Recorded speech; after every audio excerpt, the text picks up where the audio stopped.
Hey, folks, this is Gerald Tibbins. Friends call me T-Bones, and you're my friend because you're listening to Hollywood Babylon. Dirty you. David Koechner, are you there? We are all on. All right. We are all like on that. now live. How are you, my friend? Nice. Very excited. Yeah? Very excited. We're doing some live business right now. Straight up. I was going to give you a few seconds to let the goose pimples go down, but I don't think it's necessary. Let's strike while the hairs are upright. Ready to rock and roll with the comebacks. That makes no sense, but I'll go with it. Yes, the comebacks. Friday, opening tomorrow. You got to be excited. On tomorrow. I am. I tell you, I don't know how to describe my excitement. How about that? Did you see for a second I was speechless and stuttering? Well, you've done. I'm like the 8,000th interview you've done, so it's to be understood. So, I understand a lot of people are talking about the film. Yeah, the response has been great everywhere we've spoken about it, and it seems genuine. So when you mentioned, are you getting excited? Someone had asked me a couple weeks ago, and I was like, well, yeah, I guess, but then it's not upon you. And now it's Thursday, and it is going to happen tomorrow. It's kind of like having a baby. It's coming.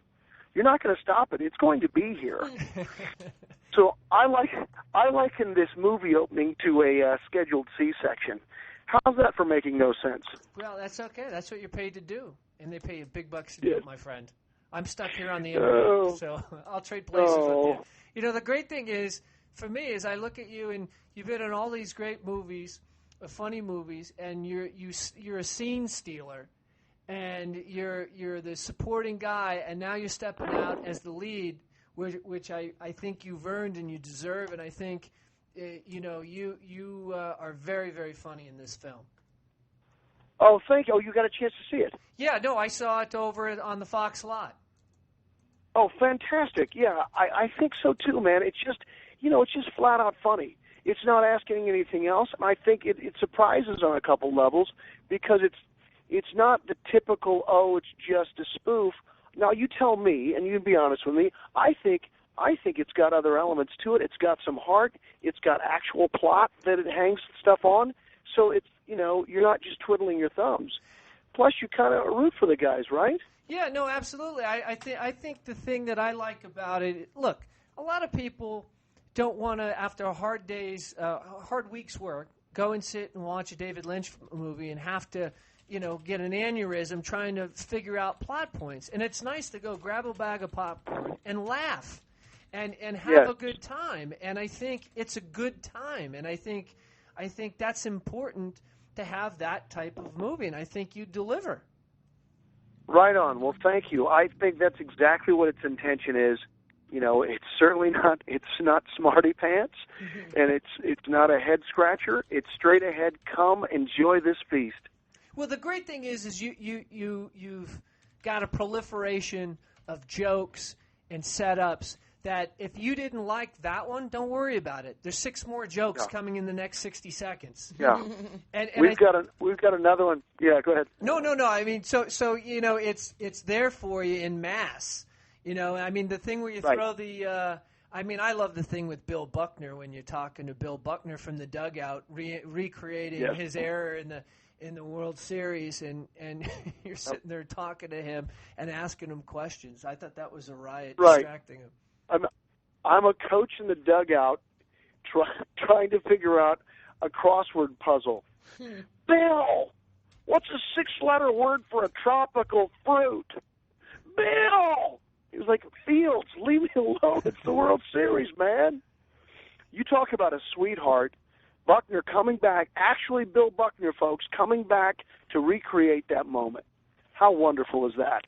It's awesome, man. And he started out here on the Dodgers, as a kid watching Bill Buckner patrol left field, man. So I'm a big Bill Buckner fan, and that's a guy that really took it, had a bad press after a great career to be remembered for that one play is pretty hard to take. And for him to be able to go out and have a sense of humor and play with it, I think it's great.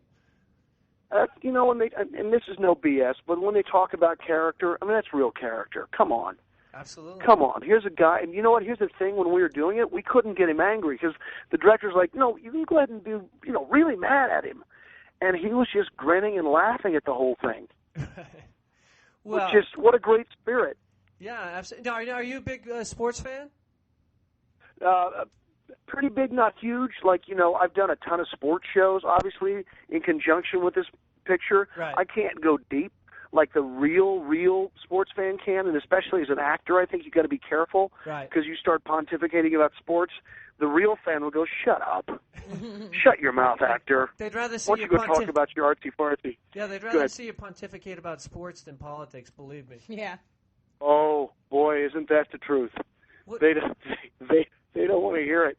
Well, I mean, Yeah. the thing is that if the actors get, it's like most of them have a high school education, and people are writing the dialogue for you. They're telling you what to say, and suddenly Ben Affleck is a fountain of knowledge regarding our aerospace buying scheme with Boeing and how we overpaid. It's like, Ben, just act. Yeah, it's tough. It's tough when they want to try to apply their acting expertise to other matters. That is a slippery slope.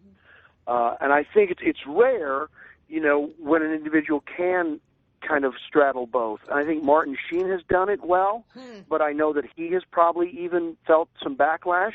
And, you know, some actors, when they feel like it's appropriate or they've had enough, or they're successful enough and feel like they've gotten what they need, then they can go out and make a stand as an American, as a citizen, and you should be allowed to do that. You should be allowed to have your opinion. I think the people get a little upset when now I'm an ordinary citizen because I have the pulpit, I'm going to use it, and maybe that's not what we're asking them to do. Right. Whereas, you know, a guy like Bill Maher makes his career on it, and everyone's cool with that. That's right. Because we know that it's half pundit and half, you know, real patriotism, if you will. Yeah, and part of the thing with Bill Maher, even though he's liberal, he does have a balance. He used to have a greater balance when he was more of an independent, but he's beating the hell out of both sides. He has contempt for all of it, if truth be told. And if there was a Democrat in the White House right now, he'd be beating the shit out of them too. Exactly. Yeah, you do feel that he is somewhat fair and balanced in that regard. Like, well, who's ever there had better watch it because they are open to the same criticism and pundit's pen and pundit's tongue as anybody else, or as the last guy. You know, what's your background? Are you a stand-up comic, or were you a stand-up comic? Or is it improv, Second City, or are you just a comedic actor? What is your background? The latter. I came from improvisation. I moved to Chicago back in the late '80s and started studying improvisation. From where? Visited a Where friend were you and from thought originally? From Tipton, Missouri. Does that ring a bell? Ah, all right. I'm from a small town of 2,000 people in central Missouri, a town called Tipton, and I grew up there. And then I went to college as a poli-sci major. Makes sense. Because I had no. Yeah, of course. I didn't know. I was always a fan of. I think I wanted to be an actor, but I didn't know how that worked. I didn't know how one went about becoming an actor because, you know, in Tipton that doesn't happen. Right. And it's not as if you become a politician from Tipton either. But at least in school, you go, oh, you can study politics. I never really considered, oh, you can study theater, you know, or because I was always drawn to comedy. You don't. When you're coming from that place, you don't really think, oh, how does one go about studying comedy? Because did I anyone think explain to you needed family dysfunction to really excel? You have an understanding of that later. Yeah, you call on that. Later on, you go, oh, I know where this is all coming from. But so then I visited a friend, and I saw the Second City, and I said, oh, they have classes. Oh, that's how one does it.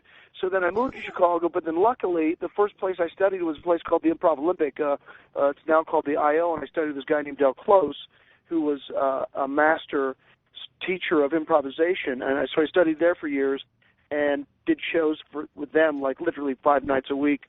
And then eventually got hired by the Second City, and from there got Saturday Night Live, and then the rest. But, awesome. you know, there's a lot of people, there's a lot of people that I came up with who were there at the time I was there. For instance, I don't know if you're familiar with the Upright Citizens Brigade, all of those people, which includes Matt Besser, Amy Poehler, Ian Roberts, and Matt Walsh, Horatio Sands, Adam McKay, who directed Anchorman, Tina Fey, Rachel Dratch. I mean, the list goes on and on and on. Farley and I had we had some of my first improv classes with Chris Farley. Mike Myers was in town at the time. Steve Carell, Nancy. What am I doing? Why am I just listing? No. It's interesting to people. It's interesting. But my cousin actually wrote on Saturday Night Live for a year. Danny McGrath. What year? If you know him. You know what? Do you know what year? I don't know. And he wrote for The Simpsons. He did a variety of different shows. But it was 1 year on Saturday Night Live, and he was the editor of the Harvard Lampoon, and he followed after Conan O'Brien. So it probably, oh wow, okay, yeah. Yeah, I thought maybe you had worked with him, but Danny McGrath. Yeah. I think we may have just missed each other. Yeah, coming and going. Now, hey, listen, we have a caller wants to ask you a question about Saturday Night Live. Hang on a second. All right. Silver Wakeboarder, you're on with David Koechner, star of The Comebacks, opening Friday, tomorrow. Hey, David, I really enjoy your work. Thank you very much. You did two of the funniest sketches that year on Saturday Night Live. All right. The Execution with Christopher Walken. Yes. You singing Waterfalls is just hilarious. Can you give me a little of that? Oh, from that scene? That was a character called Gerald Tibbins, and you know what? I'll agree. What's your name, sir? Silver Wakeboarder is a handle. They all have, like, personalized license plates. They text in or call in. They're all traveling incognito. Well, they're all prospective stalkers. Just know that. So all anonymous. Well, I will agree with the caller because, ego aside, I will hold up that sketch almost against any because it had an actual beginning, middle, and end, and it was a premise from a writer, and we all wrote it together, and it was just beautiful. But Gerald Tibbins, who I later did a show with that character for Comedy Central, in the middle of an execution, he keeps turning on the switch to the talking about gallows humor, turning on the switch to the electrical chair, and then he stops and goes back and engages the prisoner. And at one time, he says he wants to entertain the guy, and he goes up and goes, "Hey, listen here, don't go chasing them the waterfalls. Good gosh, your money, they're going to make your eyeballs pop out every time." So that's great. That's what he's talking. Which is the other one you liked? Bill Brasky. Oh gosh, yeah. Those were fun. We would sit around. It was myself, one of the writers, Norm Hiscock, another writer, Adam McKay, Will Ferrell, Mark McKinney, and we would just do a list of jokes like these idiots would say. And I think it was Will and Adam came up with the idea of just salesmen who loved to drink scotch at airports and tell stories, and their greatest hero was the most awful of men named Bill Brasky, who had basically sired a child with each one of their wives, but for some reason they admired it. And he had done one awful thing after another to each one of their lives, but they just still respected him. And it was absolutely ridiculous. But boy, those scenes were so funny. And I remember, and I love it to this day because I of course have the old tapes. But there was one point in the scene where Will half cracked up because we're just all being so broad with it, and there was a tiny bit of improvisation. Now, those were played a little bit loose, and Will was going on with his line, and he did a half a chortle, which I was responsible for, which I will always take as a tip of the hat, and I loved that one. So the Bill Brasky sketches, beautiful. I loved them. Well, I'm looking forward to seeing the comeback, so hopefully you have a big opening. Oh, thank you. Yeah, I hope we do, too. It was a ton of fun, and I think there are gags a popping. So do enjoy. Thanks, Wakeboarder. I appreciate it, man.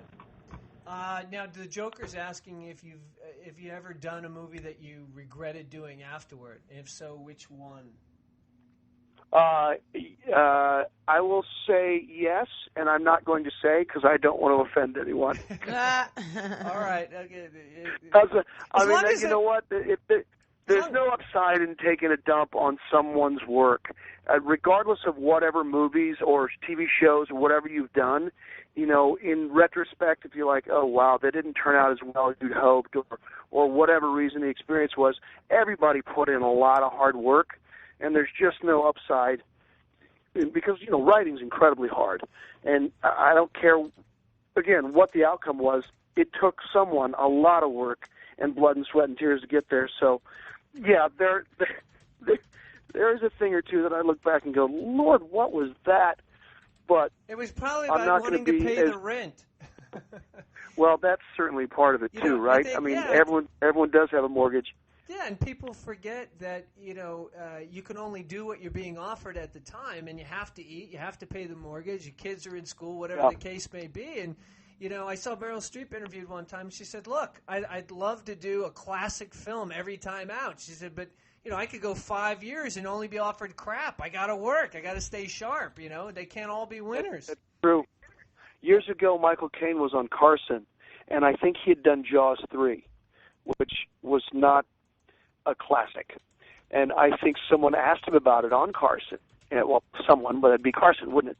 Right. And he said something to the effect, I had a flat in London, I had a house in Malibu, and I had a flat in New York, and I had to pay for it. And that's about the worst Michael Caine you'll ever hear on your show. Yeah.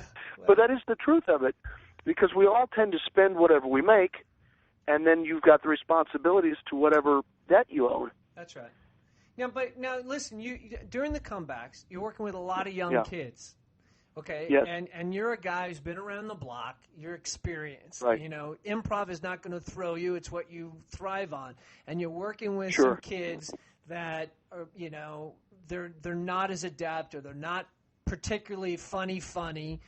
Did you work with these kids? Did you give them tips? Did you tell them to relax? I mean, what was that whole process? Because you had to have mentored some of the kids, I would think. Well, you know, we had a very tight shooting schedule, and boy, as much as a luxury it would have been to be able to rehearse every scene, you know, a week or two in advance, we didn't have that luxury. So a lot of that goes up to the director, and we had a wonderful man, Tom Brady, who's the director, and I know he has the same name as the New England Patriots superstar quarterback Tom Brady. This was our own Tom Brady, who actually did spend time in Boston because he went to Harvard.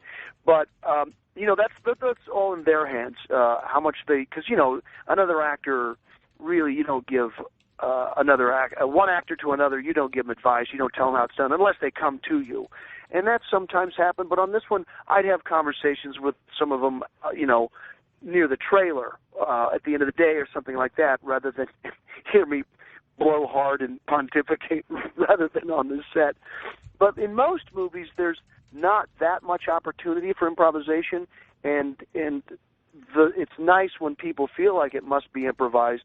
That means it's working and it feels fun. But I guess, you know, my goal with anything would to have that sense of fun, and so that liberates whomever is in the scene with you to feel like they can engage on that same level too.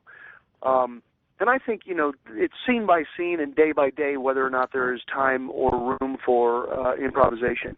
Right. Well, you know, when you're working with Will Ferrell, doesn't he improvise a lot? Oh, yeah, tons. You said that with dread. Yeah, you know, that's, of course, a different experience altogether because Will's a master. Right. And you know that you're both going to be on the same page, and you know what you're doing, and we already know what the scene's about, and usually what happens is you'll shoot the scene as written at least 2 or 3 times, and again, then it's up to the director's discretion whether they want improvisation, and then they'll just let the cat out of the bag. Or as McKay used to say, who directed Anchorman, when we'd have a scene and we knew we had it all covered, his saying became, let's let the squirrel out of the bag, and then we'd all take a stab at improvising something for the scene.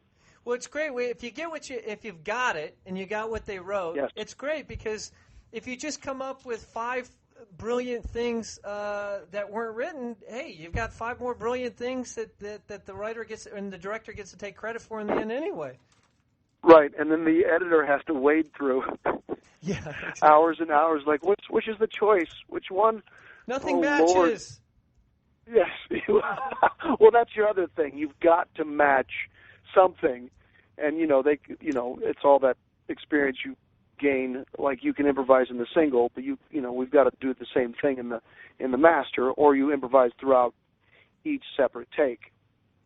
Now, what's it like working on the Naked Trucker and T-Bone? Because I saw one sketch you did that was where you were in a bathtub naked, and the police were trying to arrest you, and you're doing that goofy-ass voice you do, and I thought it was hysterical. No. Oh, thank you. No. To me... No. You can come and get me. No. To me, that sketch was like a vaudeville scene. Yeah. And the policemen are the perfect straight men. Yeah. Because he keeps changing the rules of the conversation with every last line of dialogue. So, well, obviously that show is quite near and dear to my heart. Dave Allen and I have been doing that show for 8 years at clubs in Hollywood. Oh, have it's you great really? Success. Does he really go on naked? Is he naked when he goes on? Well, I'm not going to give it away, but we're not breaking any fire codes or health codes because there sometimes is food. So he may be wearing a dance belt. All right, a dance belt. So we had a blast doing that, and of course we had wonderful writers helping us with the show, and that was just a kick in the pants, that's for sure. Yeah, well, he's a good straight man too. Yeah, he's wonderful. So now the Comebacks, it opens tomorrow, and right. Nationwide, how many theaters is it opening in? I don't know. I haven't looked yet. I haven't seen how many. I think there were going to be over 2,000. Wow. I don't know if there's going to be 2,100 or 2,500. It's not going to get an art house release. Well, that means it'll be successful. So don't knock it. I hope so. Yeah. I hope so. Well, it feels good. We've got a great response for everyone we've been talking to. I think the kids will go nuts for it. I think especially the high school kids are really going to enjoy it. And, and people love you and your whole crew that you're always working with. So whether it's Ron Burgundy or the other wacky characters, movies that you play the wacky characters in, this is great, Lambeau Fields. Yeah. It certainly was a lot of fun. So, listen, David, before you go, can you give us a station break and let everybody know you're listening to Hollywood Babylon and say your name, please? Okay. And if you want to do a character, that's cool, too. I'll do it. I'll do it both ways. I'll do it as David Koechner, and then I'll do it as Gerald Tibbons after that. Oh, great, man. Great. All right. You ready? Yeah, but whenever you're ready. Okay. All right. This is David Koechner, and you are listening to Hollywood Babylon. So why don't you babble on? All right. Is that one good? That's great, man. All right. And then let's do it as Gerald Tibbons. Hey, folks, this is Gerald Tibbons. Friends call me T-Bones, and you're my friend because you're listening to Hollywood Babylon. Dirty you. Great one, David. Great. Hey, you're a great guy, David, man, and you deserve all the success. You really do. Well, man. thank you very much. Your dues, and this is your big time to shine. And I'm very happy for you. And you're a stand-up guy, and I appreciate you coming on the show. And we'll be rooting for you in the comebacks. Absolutely, anytime. And thanks for having me on. Thanks, bro. All right, have a great weekend. You too, buddy. Bye-bye. All right, David. Nice guy. Well, you kind of like that last one. That was a good one. Was the money. That was good. Liking that. I was digging. Yeah, man, absolutely. Yeah, man. Very nice. All right, well, what a great show we had. Amen. David Koechner. Great job. David Steinberg. And we had Jen Berman from the Wii Channel talking Girl about Meets Girl Cowboy. Meets Cowboy. Ow! Get her on. Get her and done. The comeback starts tomorrow. Yes, it does. And David Steinberg, you want to look out for his show, Sit Down, Stand Up, where he interviews everyone, and he's also got his book out. So how exciting. Pretty nice. I hope you all have a wonderful weekend. And thank you, Renegade. And Dark Lord Grievous. I think Dark Lord Grievous has multiple handles. Oh, I think so, Emperor too. Grievous. Now he's Dark Lord Grievous. He does. Whatever gets you through the night. Thanks, Scrimp. All right, guys. We'll see you Tuesday. We're working on a whole host of directors and talent, including we've got Tim Roth coming on. We've got Michael Madsen coming on. We've got a whole slew of people lining up for you, all right? So thanks a lot. Our Prince 18 Oceans. Go Cleveland Indians. And I say that in a politically correct way. No tomahawk chop. All right. Thank you. Good night.